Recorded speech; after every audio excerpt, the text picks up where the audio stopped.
이번 시간에는요, 조선이공대학교 기계과 2학년 김현준 학생이 지난 5주차 1차 시에서 질문을 했던 내용에 대해서요, 특별한 보충 강의를 하도록 하겠습니다.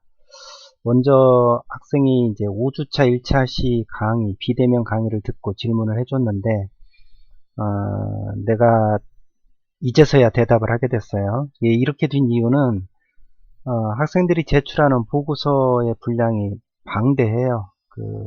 1, 2, 3반 그리고 야간 4반까지 해서 매주 2개씩 보고서가 나오기 때문에 그리고 제가 이제 이 요소 설계 외에 다른 강의도 있어가지고 그것도 비대면이다 보니까 너무 정신이 없어서요.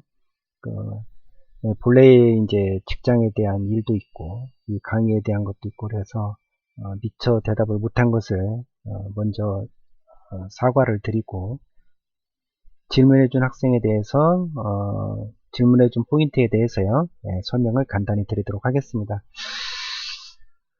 질문한 내용은 압력각과 법선 비치에 대한 이제 약간의 이제 혼동이 되는 그런 내용으로서 보충을 들으시면 충분히 이해할 수 있을 거라고 생각합니다. 자, 시작하도록 하겠습니다.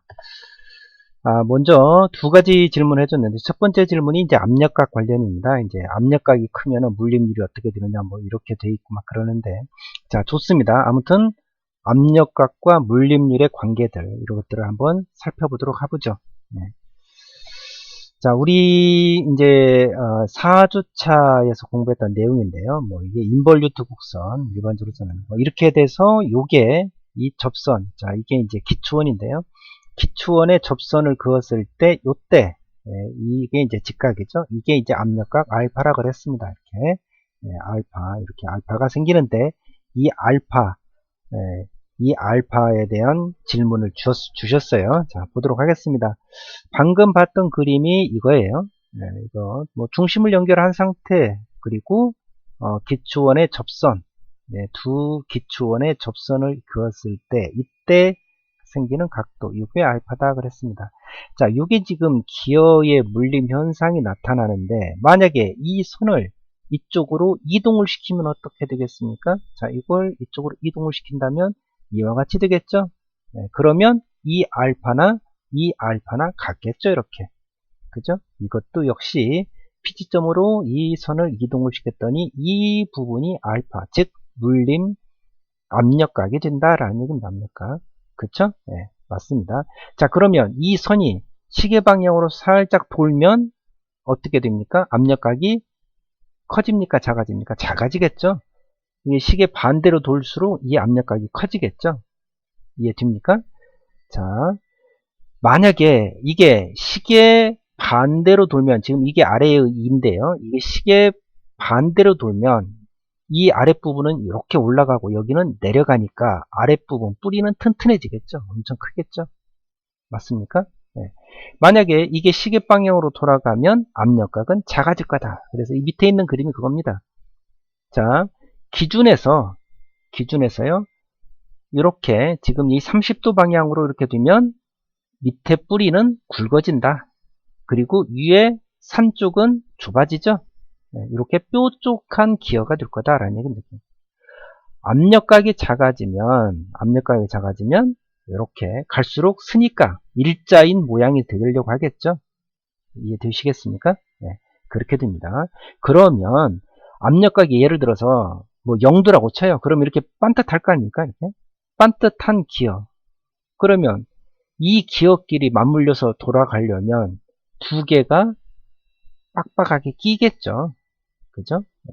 즉 간섭이 생긴다는 얘기입니다. 간섭이. 그러면 간섭이 생기면 안 되잖아요. 그래서 우리가 한계 있수도 공부를 했고 전유기호도 공부를 했었어요.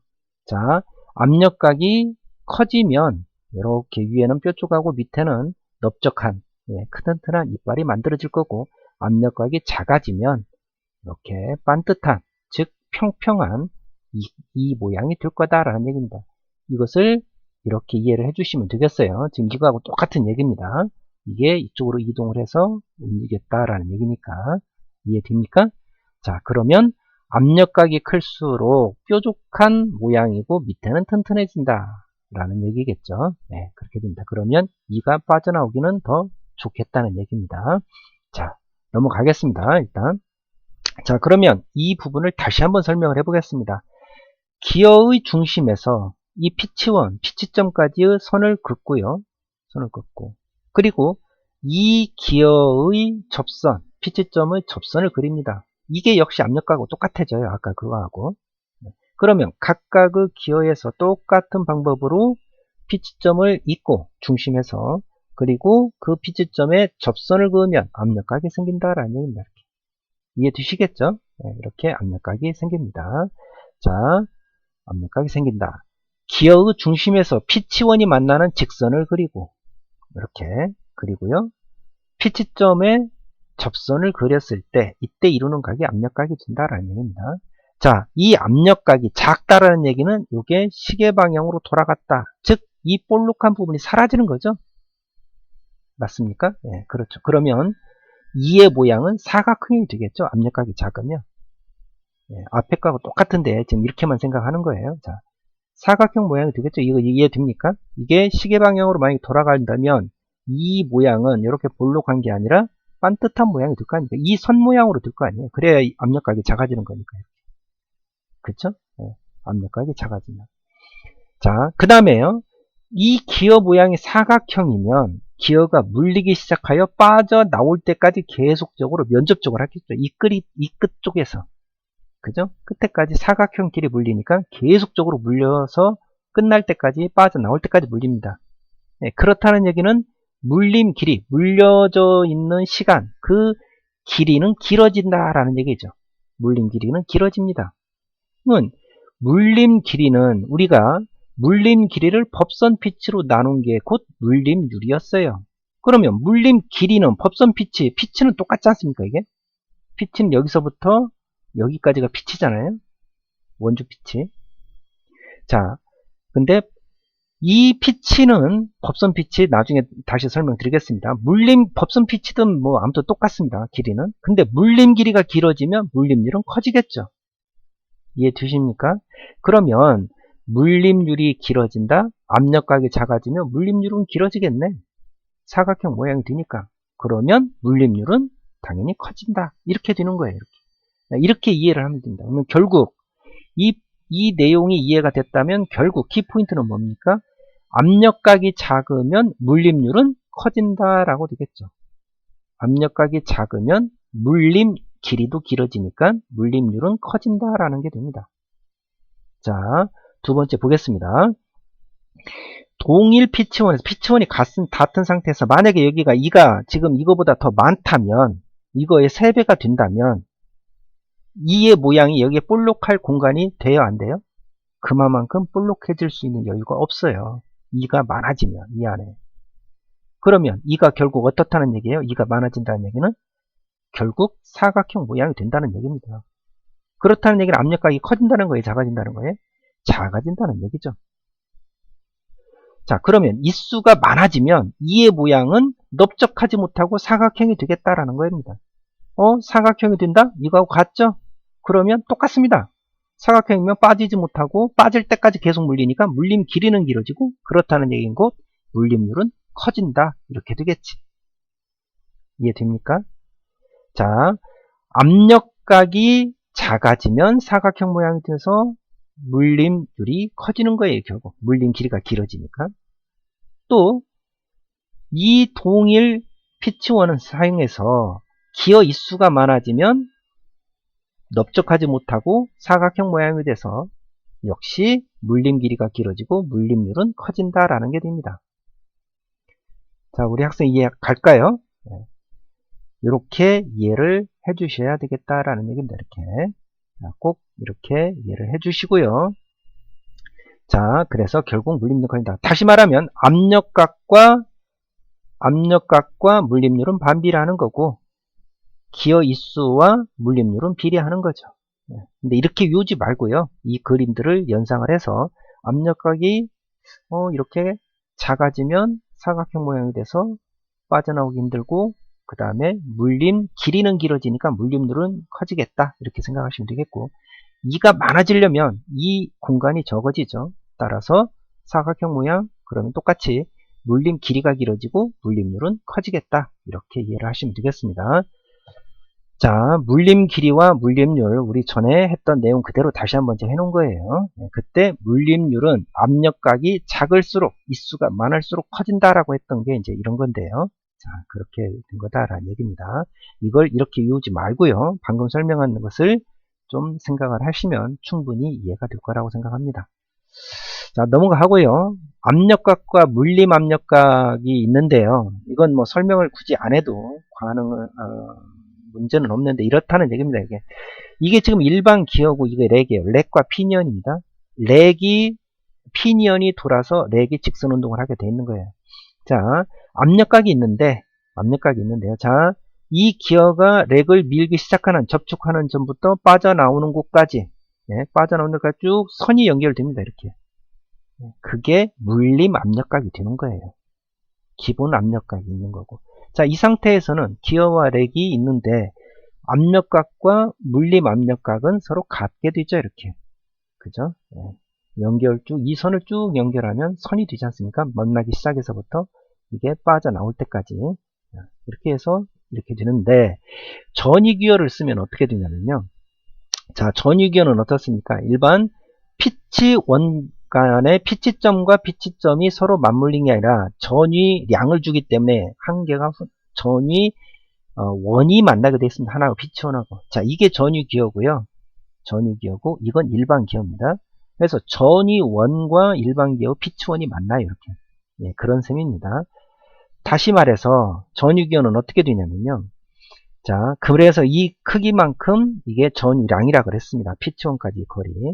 자, 기추원과 기추원, 두 개의 기추원과 기추원의 접선을 그으면 이 빨간색이 됩니다.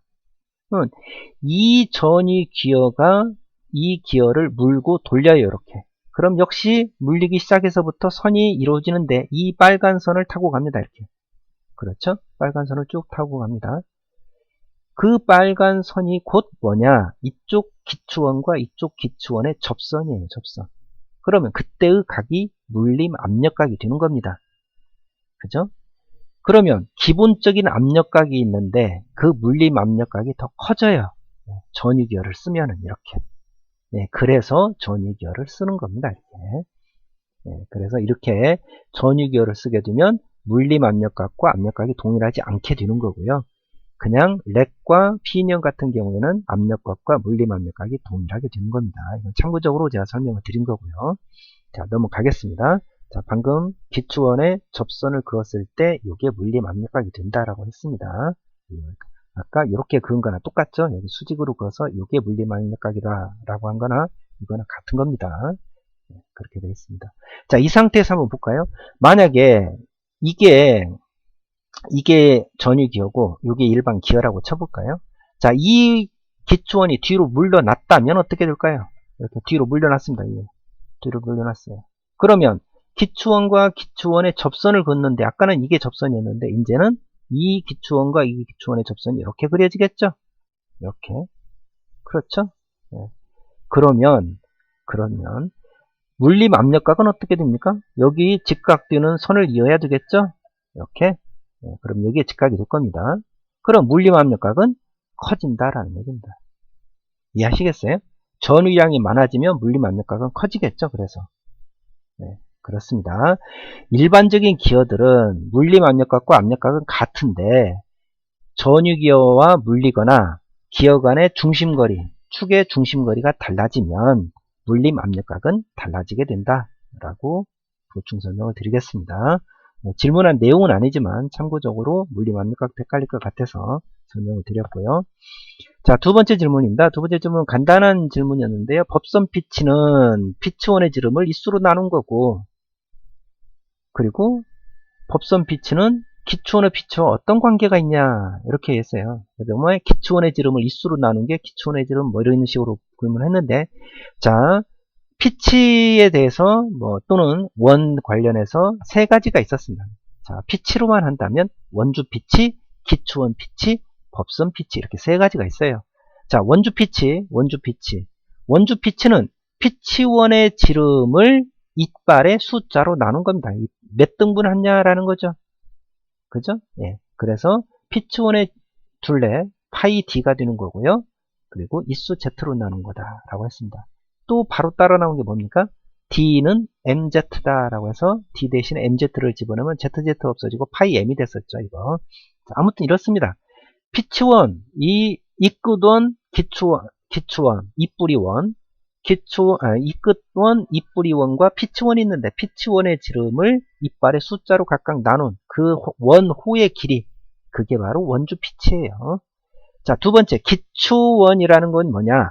기초원입니다. 기초원. 이뿌리원이 아니라 기초원이에요. 기초원. 네, 이건 이제 이 전에 했던 영상이나 이런 것을 살펴보시면 됩니다. 기초원이 뭔지. 기초원의 지름을, 기초원의 길이를 이빨의 숫자로 나눈 게 기초원 피치예요. 원주 피치하고 기초원 피치는 원의 크기와 원의 종류가 다를 뿐이지 이빨의 숫자로 나눈 건 같습니다. 그러면 원주 피치를, 원주 피치, 즉 피치원의 지름을 D라고 했으면 기초원의 지름을 D 베이스에서 DB라고 합니다. 그럼 역시 파이 DB가 되겠죠. 이걸 이빨의 수로 Z로 나눴어요. 그죠? 네. 근데 우리는 어떻게 했었냐면 이 DB 기초원의 지름은, 자, 피치원에서부터 항상 따라 나온다 그랬습니다. 피치원의 지름을 무조건 써놓고 곱하기 코사인 알파 압력각을 해줬습니다. 이렇게. 그러면 이게 기초원으로 바뀐다 그랬어요. 피치원 기준으로 기초원으로 갈 때는 무조건 코사인 알파를 넣어줬다라는 얘기였습니다. 그쵸? 네. 그래서 DB, 즉 기초원의 지름 대신에 피치원의 지름 코사인 알파를 집어넣어줬다라는 얘기예요. 그쵸? 네. 그리고 D는 MZ죠? 따라서 ZZ 없어지고 파이 M 코사인 알파가 되겠죠. 그죠? 네. 파이 M 코사인 알파. 파이 M이 뭡니까? 피치. 자, 보겠습니다. 이 상태에서 그냥 보죠. 자, 피치는 Z분의 파이 D. Z분의 파이 D가 뭡니까? 그럼 곧 원주 피치가 되는 겁니다. 이게 원주 피치 Z분의 파이 D가. 그러면 원주 피치 곱하기 코사인 알파만 남죠. 이해됩니까? 네, 이해됩니다. 자, 다시 설명하겠습니다. 원주 피치는 충분히 이해할 거라고 보고요. 원주 피치는. 기초원 피치는 기초원 지름 대신에, 원주 피치원 지름 대신에 기초원의 지름을 들어간 것 뿐이고요. 기초원의 지름이나 이런 것들은 피치원으로부터 항상 빠져나오는데 피치원의 지름을 써주고 코사인 알파를 해주면 되더라라고 했어요. 네, 이 내용은 우리 정규 수업 시간에 했으니까 생략을 하고요. 따라서 db 대신에 d 코사인 알파를 집어넣으니까 z분의 파이 d, 요게 곧 원주 피치가 됐더라. 그래서 원주 피치 곱하기 코사인 알파가 됩니다. 결국 뭡니까? 기초원의 피치는 원주 피치 곱하기 코사인 알파. 이놈 갖다가 코사인 알파만 붙이면 되는 거예요. 기초원의 지름은 뭡니까? 이놈 갖다가 코사인 알파만 붙이면 되는 거예요. D 코사인 알파. 기초원의 피치는 P 코사인 알파. 그렇잖아요. 그래서 항상 코사인 알파만 붙이면 되더라 라고 했습니다. 이게 기초원의 피치고요. 법선 피치라는 건 뭐냐면요. 무슨 말이냐면 우리 법선 피치나 기초원의 피치는 항시 이 원주의 둘레입니다. 원주의 길이에요. 원주의 길이. 우리 여기다 실을 감고 막 그랬잖아요. 자, 그런데 법선 피치는 항상 수직이기 때문에 이 직선의 길입니다. 직선의 길이. 이 하나하나. 자, 여기서 실을 여기까지 풀고 여기까지 풀고 여기까지 풀었을 때 각각의 그 이빨만큼 하나만큼의 직선 거리, 이게 바로 법선 피치예요. 법선 피치. 그러면 이 말아져 있던 게 원주 모양, 원호 모양으로 있던 게 쫙 펴진 것 뿐이에요. 그게 법선 피치입니다. 그렇다는 얘기는 둥글게 말아져 있는 놈, 자, 이게 지금 기초원인데요. 둥글게 말아져 있는 놈을 딱 폈으니까 둥근 길이나 편 길이나 같습니까? 다릅니까? 같겠잖아요. 같죠?